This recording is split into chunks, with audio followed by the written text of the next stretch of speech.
Kempty false के शोर, भीड़ और ठंडी फुहारों को पीछे छोड़ते हुए हम निकल पड़े मसूरी के एक ऐसे स्पॉट की तरफ जिसके बारे में बहुत कम लोग बात करते हैं। माँ संतुरा देवी टेम्पल। अक्सर मसूरी आने वाले लोग मॉल रोड, केम्प्टी फॉल्स और जॉर्ज एवरेस्ट तक ही सीमित रह जाते हैं, लेकिन पहाड़ों की असली कहानियाँ अक्सर उन रास्तों पर मिलती है जहाँ भीड़ कम और प्रकृति ज्यादा होती है।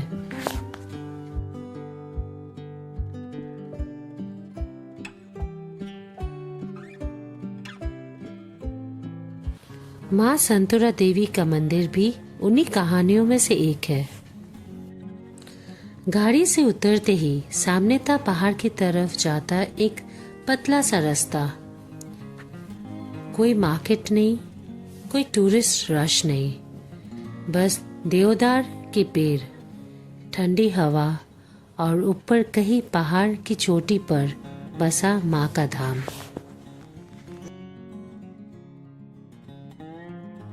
जैसे जैसे हम ट्रेक पर आगे बढ़े, सारा शोर पीछे छूटने लगा। हर कदम के साथ हवा और ठंडी, जंगल और गहरा, और नज़ारे और खूबसूरत होते गए। कभी पेड़ों के बीच से सूरज की किरणें जमीन पर सुनहरी नक्श बना रही थी, तो कभी दूर फैली घाटियां हमें रुककर उन्हें देखने पर मजबूर कर देती थी। और सच कहूं, ये उन जगहों में से है जहां आप डेस्टिनेशन तक पहुंचने की जल्दी भूल जाते हैं, क्योंकि सफर खुद इतना खूबसूरत हो जाता है।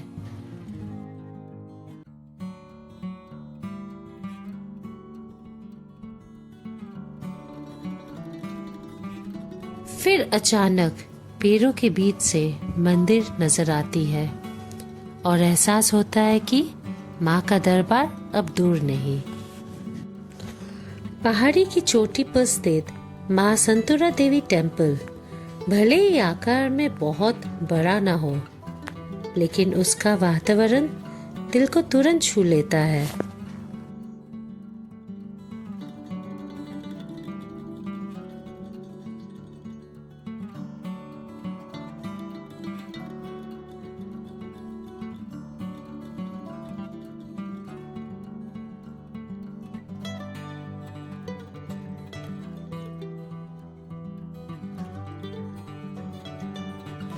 घंटों की मधुर आवाज, हवा में लहराती झंडियां और चारों तरफ फैली पहाड़ियां मिलकर ऐसा दृश्य बनाती है जो लंबे समय तक याद रहता है।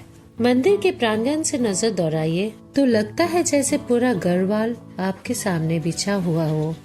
ठंडी हवा चेहरे को छूती है और कुछ पल के लिए समय भी धीमा पड़ता हुआ महसूस होता है। शायद इसीलिए पहाड़ों के मंदिरों का अपना एक अलग ही जादू होता है। यहाँ लोग सिर्फ मन्नतें मांगने नहीं आते, वो थोड़ा सुकून, थोड़ी खामोशी और थोड़ा सा खुद को ढूंढने भी आते हैं। और जब हमने माँ का आशीर्वाद लिया तो दिल में एक अजीब सी शांति थी।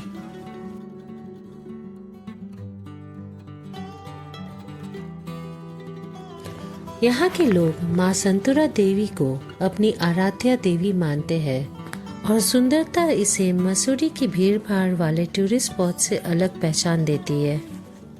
पहाड़ों में कुछ जगहें देखी नहीं जाती, महसूस की जाती है। माँ संतुरा देवी उन्हीं जगहों में से एक है। माँ संतुरा देवी के दरबार से आशीर्वाद लेकर अब हम बढ़ चले मसूरी के उस मुकाम की तरफ जहाँ पहाड़, इतिहास और नज़ारे एक साथ मिलते हैं। George Everest peak. मसूरी के मॉल रोड से लगभग 6 किलोमीटर दूर ये जगह सिर्फ एक व्यू पॉइंट नहीं बल्कि लाइफ टाइम एक्सपीरियंस है। यहाँ लंच के बाद हम ट्रेकिंग के लिए आगे बढ़े। रास्ता धीरे धीरे हमें जंगल और खुली पहाड़ी के बीच ले जा रहा था। पहाड़ों में ट्रेक का मतलब सिर्फ चलना नहीं होता, कभी नज़ारों के लिए रुकना, कभी हवा को महसूस करना और कभी बिना वजह बस दूर तक देखते रह जाना भी उसका हिस्सा होता है।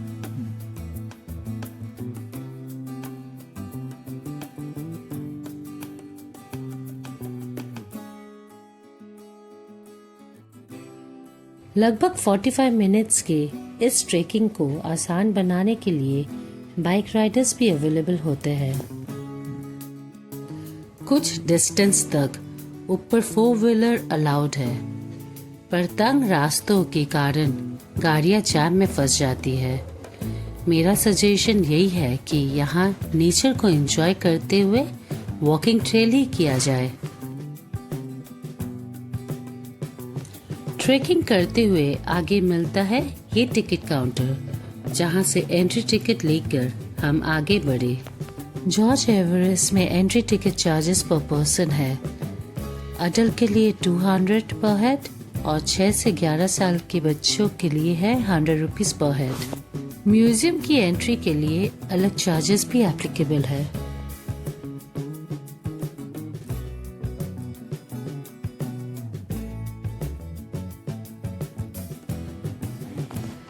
एंट्री गेट क्रॉस करते ही हम आगे बढ़े, जहां एक तरफ पथरीली दीवार थी और दूसरी तरफ दून वैली और पहाड़ों के शानदार नजारे।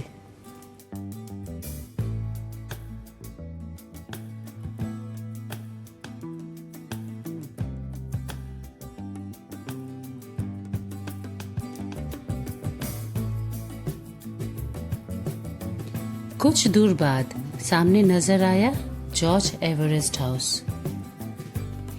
पहाड़ी पर खड़ा ये पुराना पत्थरों का बंगलो समय की कहानियां अपने अंदर समेटे हुए आज भी मजबूती से खड़ा है। यही वो जगह है जहां सर जॉर्ज एवरेस्ट, भारत के सर्वेयर जनरल ने अपने जीवन का काफी हिस्सा बिताया था।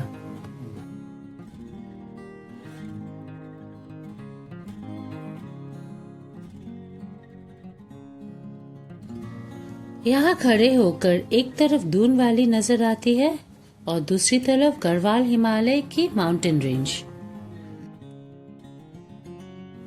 लेकिन जॉर्ज एवरेस्ट की असली पहचान सिर्फ उसका इतिहास नहीं, उसकी पहचान उसके नजारे भी है। सर जॉर्ज एवरेस्ट एक ब्रिटिश सर्वेयर और ज्योग्राफर थे। वो इंडिया के पहले सर्वेयर जनरल भी थे। इंटरेस्टिंग बात यह है कि दुनिया के सबसे ऊंचे माउंटेन पीक माउंट एवरेस्ट का नाम भी इन्हीं के नाम पर रखा गया है।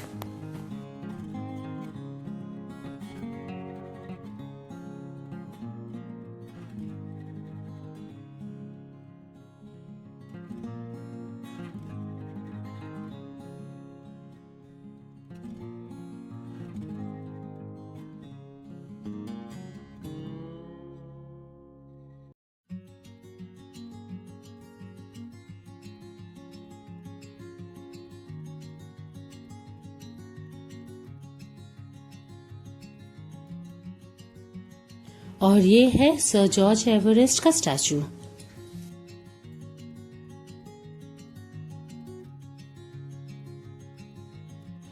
यहाँ से शुरू होता है 1 किलोमीटर लंबा ट्रैक जॉर्ज एवरेस्ट पीक तक पहुँचने के लिए, जिसमें करीब 45 मिनट्स का समय लगता है।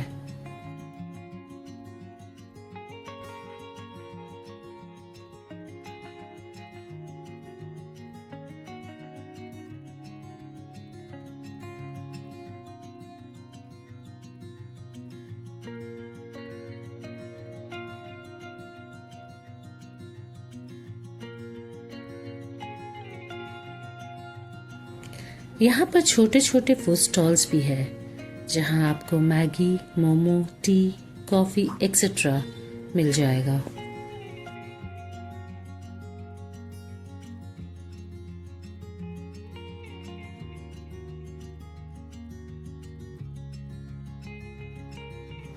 (1830s) में बना ये बंगलो कभी सर जॉर्ज एवरेस्ट की रेसिडेंस और ऑब्जर्वेटरी हुआ करता था, जहां से भारत के कई इम्पोर्टेंट सर्वे प्रोजेक्ट्स कंडक्ट किए गए थे। आज भी यहाँ पुरानी इमारत इतिहास की कहानी बयान करती है। तरफ कॉलोनियल एरा आर्किटेक्चर और दूसरी तरफ पहाड़ों और दून वैली की जबरदस्त व्यू। ये जगह हिस्ट्री और नेचर लवर्स दोनों के लिए किसी ट्रीट से कम नहीं है।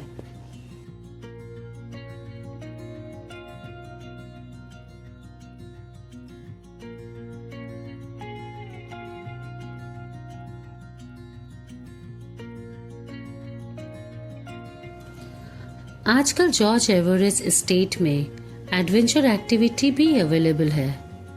यहाँ से हेलीकॉप्टर जॉय राइड्स और एरियल साइट सीइंग की सुविधा भी मिलती है, जहाँ से मसूरी, दून वैली और आसपास के हिमालय को आसमान से देखने का अनोखा अनुभव लिया जा सकता है।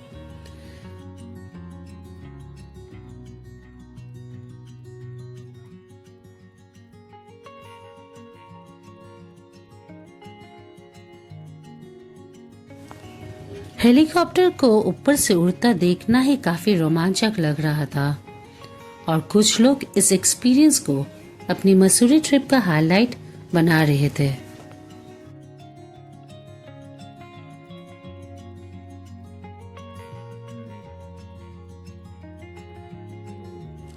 यहाँ से जब आप चारों तरफ नजर दौड़ाते हैं तो दूर तक फैली पहाड़ियाँ और घाटियाँ पेंटर की कैनवस सी लगती है। तेज हवा चेहरे को छूती है, बादल पहाड़ों के साथ आंख में चोली खेलते हैं और सूरज धीरे धीरे पहाड़ों के पीछे उतरने लगता है। उस पर लगता है जैसे पूरा मसूरी ठहर सा गया हो। कुछ लोग यहाँ सनसेट देखने आते हैं, कुछ फोटोग्राफी के लिए और कुछ बस इसलिए कि उन्हें पहाड़ों से मोहब्बत है। और हम शायद तीनों वजह से ही आए थे।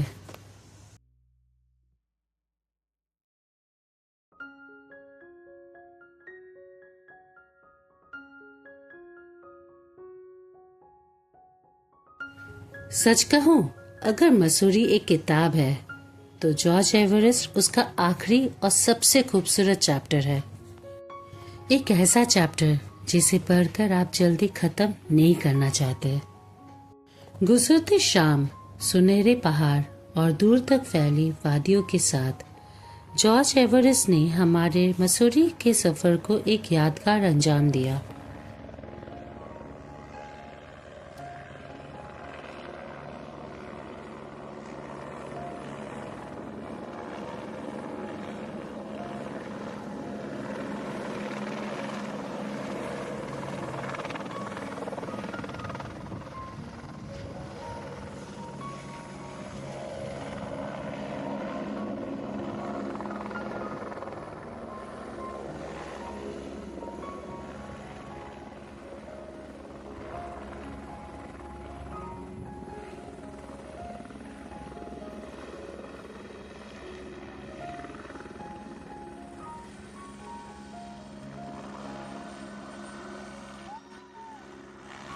और इस तरह पहाड़ों, मंदिरों और व्यू पॉइंट से भरे दिन के बाद हम लौट गए मसूरी के दिल मॉल रोड पर।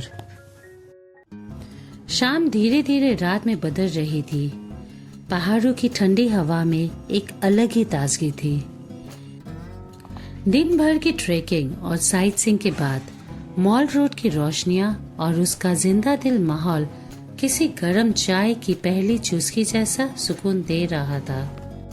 मसूरी की शाम का असली मजा शायद इसी सड़क पर है। एक तरफ चमकती दुकानें और दूसरी तरफ पहाड़ों पर टिमटिमाते घरों की रोशनियां और बीच में आराम से घूमते लोग। न किसी को जल्दी थी, न किसी को कहीं पहुंचना था। हर कोई बस उस पल को जीना चाहता था।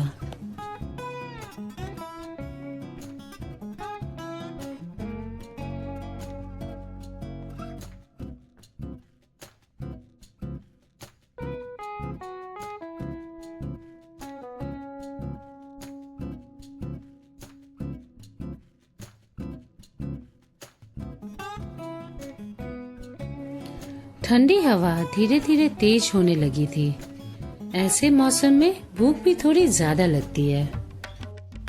तो हमारा पहला स्टॉप था पापा लाफिंग।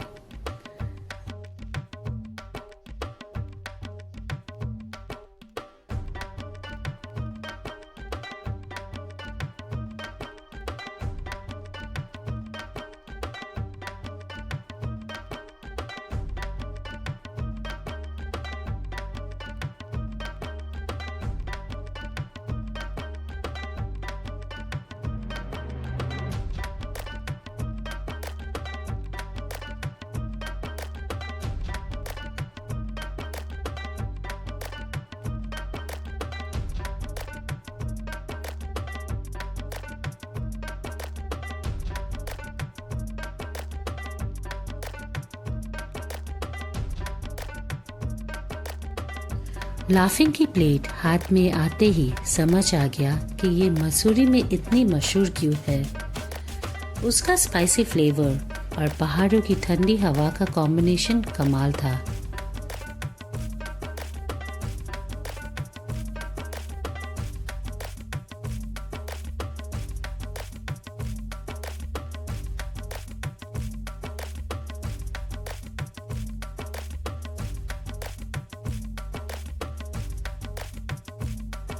उसके बाद बारी थी अमृतसरी छोले कुलचे की। मसालेदार छोले, नरम कुलचे और उसके ऊपर से पहाड़ी मौसम। डाइट प्लान ने उस वक्त खुद ही छुट्टी ले ली थी। और मसूरी आकर मोमो स्किप करना तो लगभग पहाड़ी कानून तोड़ने जैसा लगता है। तो मोमोज भी हो गया। फिर हम पहुंचे मसूरी स्वीट शॉप, जहां गर्मा गर्म रबड़ी जलेबी ने पूरा दिन की थकान को मिठास में बदल दिया। पहाड़ों में कुछ यादें नज़ारों से बनती है और कुछ खाने से। दलाई हिल्स का सुकून, केम्प्टी फॉल्स की गूंज, संतुरा माता मंदिर की भक्ति, जॉर्ज एवरेस्ट का सनसेट और मॉल रोड की रबड़ी जलेबी। मसूरी ने हमें दोनों दे दिया। और इसी मीठी याद के साथ हमारे मसूरी के सफर का पर्दा धीरे धीरे गिरने लगा। लेकिन दिल कहीं ना कहीं जानता था, पहाड़ों से ये मुलाकात आखिरी नहीं है।